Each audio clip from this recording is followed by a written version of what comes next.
Last class में हमने मेज व्यवस्था सीखी थी, जिसमें हमने आपको अलग अलग शैली के बारे में बताया था, जैसे देशी शैली या भारतीय शैली, फिर विदेशी शैली या पाश्चात्य शैली, उसके बाद मिली जुली शैली, और उसके बाद बुफे अरेंजमेंट। ये मैंने आपको बताया था। और बुफे अरेंजमेंट में हमने बताया था कि जैसे कई सारे जने होते हैं, तो हम एक दो टेबल ज्वाइन करके और बड़ा सा उसमें पूरा हम अरेंजमेंट कर देते हैं खाने का, और उसमें सेल्फ सर्विस होती है, जहाँ मतलब सभी लोग सेल्फ अपने आप परोस के खाना खाते हैं। तो ये जो बुफे अरेंजमेंट होता है, इसमें कई सारे लोग एक साथ खाना खा लेते हैं। तो ये बुफे अरेंजमेंट था। और अब हम करेंगे मेज शिष्टाचार। मेज शिष्टाचार जो है वो बच्चों को छोटेपन से ही सिखाना चाहिए, क्योंकि ये हमारे संस्कारों को प्रदर्शित करता है। और हम मेज शिष्टाचार यदि हम में नहीं है तो हमें गंवार समझा जाता है। मतलब गंवार इन द सेंस कि हमें ये समझा जाता है कि इनके संस्कार अच्छे नहीं हैं। तो मेज शिष्टाचार बच्चे को शुरू से सिखाना चाहिए, कैसे मतलब खाना कैसे खाना है, चम्मच कैसे पकड़नी है, किस तरह से आप खाना खाओगे, खाना खाने का क्या ढंग होना चाहिए, फिर कांटे और छुरी से खाना खाना है तो कैसे खाना खाओगे। ये एटिकेट्स बच्चे में शुरू से ही होने चाहिए, जिससे कि आगे चल के बच्चे के ये एटिकेट्स और अच्छे मजते जाएं, और बच्चा जो है वो अपना एक अच्छा इम्प्रेशन छोड़े। तो मेज शिष्टाचार में सबसे पहले तो जो होस्ट है, घर का जो होस्ट है, मेज़बान है, उसको अपनी जगह निर्धारित कर लेनी चाहिए कि उसकी जगह ऐसी होनी चाहिए कि वो उठ के जा सके, किचन में भी जा सके, उठ के दूसरों को भी देख सके कि वो ढंग से खाना खा रहे हैं, उठ के सर्व भी कर सके कि भाई वो खाना खा रहे हैं, तो मतलब उनको देख सके कि भाई वो ठीक से खाना खा रहे हैं कि नहीं, उनके पास क्या नहीं है। तो वो सारी चीज़ें मेज़बान को देखनी होती हैं। तो उसकी सीट ऐसी होनी चाहिए जो कि किचन के पास हो और मूवमेंट वो आसानी से कर सके। उसके अलावा जो सेंट्रल प्लेस होती है डाइनिंग टेबल में या जहाँ भी आप खाना खिला रहे हैं, सेंट्रल प्लेस पे हम अतिथि को बिठाते हैं। तो अतिथि हमेशा सेंट्रल प्लेस पे बैठता है। तो वो सेंट्रल प्लेस पे इसलिए बैठता है कि कोई भी उससे बातचीत कर रहा है या कोई भी कम्युनिकेट कर रहा है, तो उस व्यक्ति को सभी लोग सुने और वो सबकी बात सुन सके। तो ये होना चाहिए। और मेज शिष्टाचार में सबसे पहले जब आप मेज को लगाते हैं तो मेज साफ सुथरी होनी चाहिए। दूसरा, 1 इंच के अंदर सारे अरेंजमेंट्स होने चाहिए, मतलब उसके बॉर्डर, बिल्कुल बॉर्डर पे प्लेट नहीं रखी होनी चाहिए, 1 इंच के अंदर होनी चाहिए।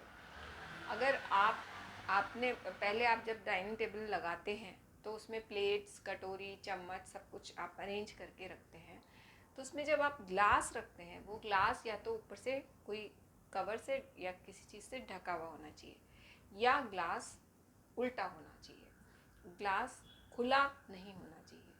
कटोरी कटोरी भी इस तरह की होनी चाहिए कि वो उल्टी हो या फिर कवर्ड हो। अगर खुली भी है तो कोई बात नहीं, मगर ग्लास खुला नहीं होना चाहिए। ये नियम है मेज शिष्टाचार का। फिर आप जब किसी को खाना खिला रहे हैं तो सबसे पहले आप जब खाना खिलाते हैं तो सबसे पहले जब आप किसी की प्लेट लगाते हैं तो वो अतिथि की प्लेट लगाते हैं। जब चपाती सिक के आती है तो सबसे पहले और गरम चपाती अतिथि को ही देनी चाहिए। तो मेज़बान अगर उसको खुद सर्व कर रहा है, खुद खाना खिला रहा है, तो उससे ज़्यादा इंटीमेसी आती है, ज़्यादा पर्सनल टच आता है, तो वो भी बहुत ज़रूरी है। दूसरा कि खाना खाने, जब हम खाना खाते हैं तो मुंह बंद करके खाना खाना चाहिए। इसके अलावा उस मुंह बंद करके जब हम खाना खाते हैं तो मुंह से चप चप की आवाज़ नहीं आनी चाहिए। मतलब आप जो भी खाना खा रहे हैं तो कई बार ऐसा होता है कि मुंह खोल खोल के खाना खाते हैं, अंदर तक का दिखता है, या फिर बहुत अजीब सी आवाज़ चप चप करके आवाज़ें आती हैं। तो वो चीज़ नहीं होनी चाहिए। मुंह बंद करके खाना खाएं और छोटा छोटा निवाला खाएं, बड़ा बड़ा से बहुत सारा भर भर के खाना ना खाएं। और जब आप खाना खाने के लिए बैठे हैं तो पहले आप ये देखें कि चाहे आप मेज़बान नहीं हैं, आप अतिथि हैं, फिर भी आप ये देखें कि सबने परसा है या नहीं परसा है। जब सब लोग सर्व कर लें उसके बाद ही खाना शुरू करें, और जब सब लोग खाना खा लें उसके बाद ही आप उठें। मतलब ये भी एटिकेट्स में आता है कि ऐसा नहीं है कि आपने जल्दी जल्दी खाना खा लिया फिर आप उठ गए, खड़े हो गए, तो वो नहीं, ऐसा नहीं होता है। जब आप किसी को खाना खाने के लिए बुलाते हैं या आप किसी के यहाँ खाना खाने जाते हैं, तो जब सब लोग खाना खा लेते हैं तभी आप उठें, जब सब लोग परस लें तभी आप खाना शुरू करें। तो ये एक बहुत बेसिक प्रिंसिपल होता है। और अगर आप मेज़बान हैं तो आप अपने हाथ से सबको परोसिए, और अगर आप सबको नहीं परोस पा रहे हैं तो कम से कम आप जो सर्विंग बाउल है वो तो आप उनको पकड़ा ही सकते हैं। तो ये, और दूसरा कि कौन कैसे खाना चाह रहा है, कोई घी लगी चपाती खाता है, कोई सूखी चपाती खाता है, तो कौन कैसे खाना चाह रहा है, उसको वो चीज़ मिली है या नहीं मिली है, ये भी आपका देखने का बनता है। मतलब जो मेज़बान है उसको देखना चाहिए। फिर किसी के पास अगर कोई कटोरी नहीं है, चम्मच नहीं है, ये पानी का ग्लास नहीं है, तो ये सारी चीज़ें भी हमें मेज़बान को देखते रहना चाहिए कि भाई सबके पास सब कुछ है और सब अच्छे से खाना खा रहे हैं या नहीं खा रहे। फिर उसके बाद जो खाना खाने के बाद आप उतना ही लें जितना आप खाना खा सकते हैं, और वो ही चीज़ लें जो आप पसंद करते हैं। वो चीज़ ना लें जो आपको बिल्कुल पसंद नहीं है और आप उसको प्लेट में छोड़ देंगे। उससे क्या होता है, दूसरे को ये इम्प्रेशन पड़ता है कि इसको मेरा खाना पसंद नहीं आ रहा। तो इसलिए आप उतना ही लें जितना आप पूरा खाना खा लेंगे। खाने की प्लेट गंदी नहीं छोड़ें, और खाने की प्लेट आपकी में जूठन भी नहीं होनी चाहिए। फिर जैसे होता है कि सब बड़े बड़े बाउल्स भर भर के खाना ले लेते हैं, उसके बाद उसको छोड़ देते हैं, तो ये कितना वेस्टेज है। और हमको ये भी सोचना चाहिए कि हमारा देश एक गरीब देश है, जिसमें कि बहुत सारे बच्चे ऐसे होते हैं जो भूखे सो जाते हैं, और हम इतना इतना खाना यूं ही जूठन छोड़ देते हैं।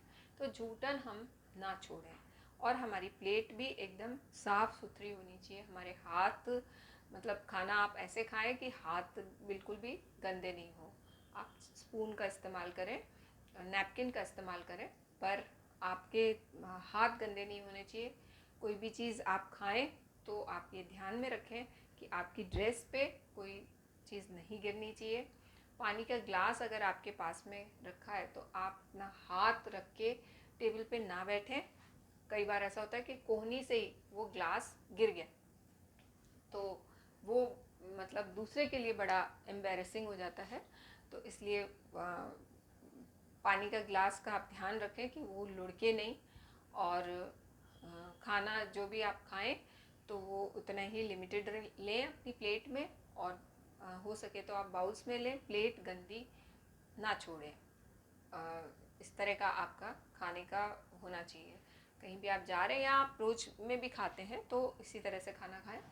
इसके अलावा जो भी, मतलब जैसे आपको ऐसा लगता है कि आप जैसे खाना खा रहे हैं तो अपने ऊपर ही ध्यान ना दें, दूसरों के ऊपर भी ध्यान दें। अगर आप अतिथि हैं तब भी आप दूसरों के ऊपर ध्यान दें कि किसी को कोई चीज़ चाहिए या किसी को कोई चीज़ सर्व करनी है तो आप खुद उठ के उसको सर्व कर सकते हैं, खुद उठ के उसको दे सकते हैं।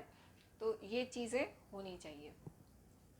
और यदि आप जैसे कहीं आप जैसे बाहर जा रहे हैं, रेस्टोरेंट में जा रहे हैं, तो आप किसी को आवाज़ देने की जगह इस तरह से हाथ ऊपर करके रख सकते हैं, जिससे वो जो खाना परोसने वाले जो हैं वो देख सकते हैं कि आप बुला रहे हैं उनको। आप मतलब उनको अपनी बात कह सकते हैं कि हमें ये चाहिए या ये और चाहिए, या आपको कुछ और कुछ मंगाना है तो वो आप देख सकते हैं। तो ये आप सबसे ज़्यादा आपको ध्यान रखना चाहिए।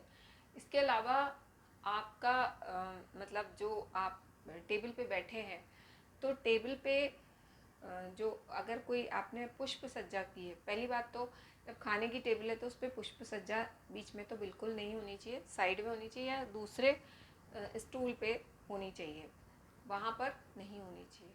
तो जो कई बार ऐसा होता है कि बहुत बड़ा सा पुष्प सज्जा कर देते हैं बीच में, तो वो पुष्प सज्जा से क्या होता है, आमने सामने हम देख नहीं पाते हैं, तो वो चीज़ नहीं होनी चाहिए।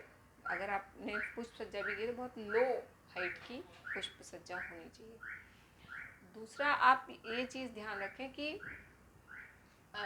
जो आपकी जो टेबल है उस टेबल में नमकदानी, मिर्चदानी, सैलेड सब कुछ होना चाहिए। अचार, चटनी, जो भी आप मतलब मिसलेनियस चीज़ें जो हम रखते हैं वो सब कुछ होनी चाहिए। जैसे किसी को नमक कम लग रहा है या किसी को चटनी खाने की आदत है, किसी को अचार खाने की आदत है साथ में, तो वो सब कुछ अवेलेबल होना चाहिए उसके लिए।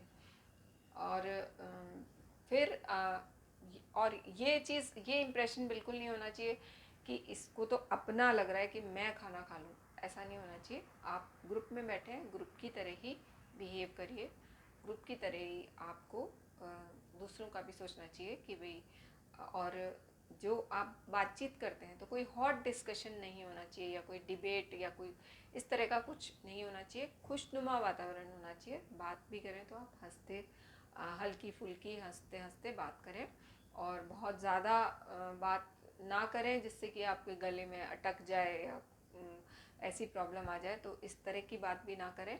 मगर हाँ, बहुत खुशनुमा और बहुत डिसेंट सा एनवायरनमेंट होना चाहिए।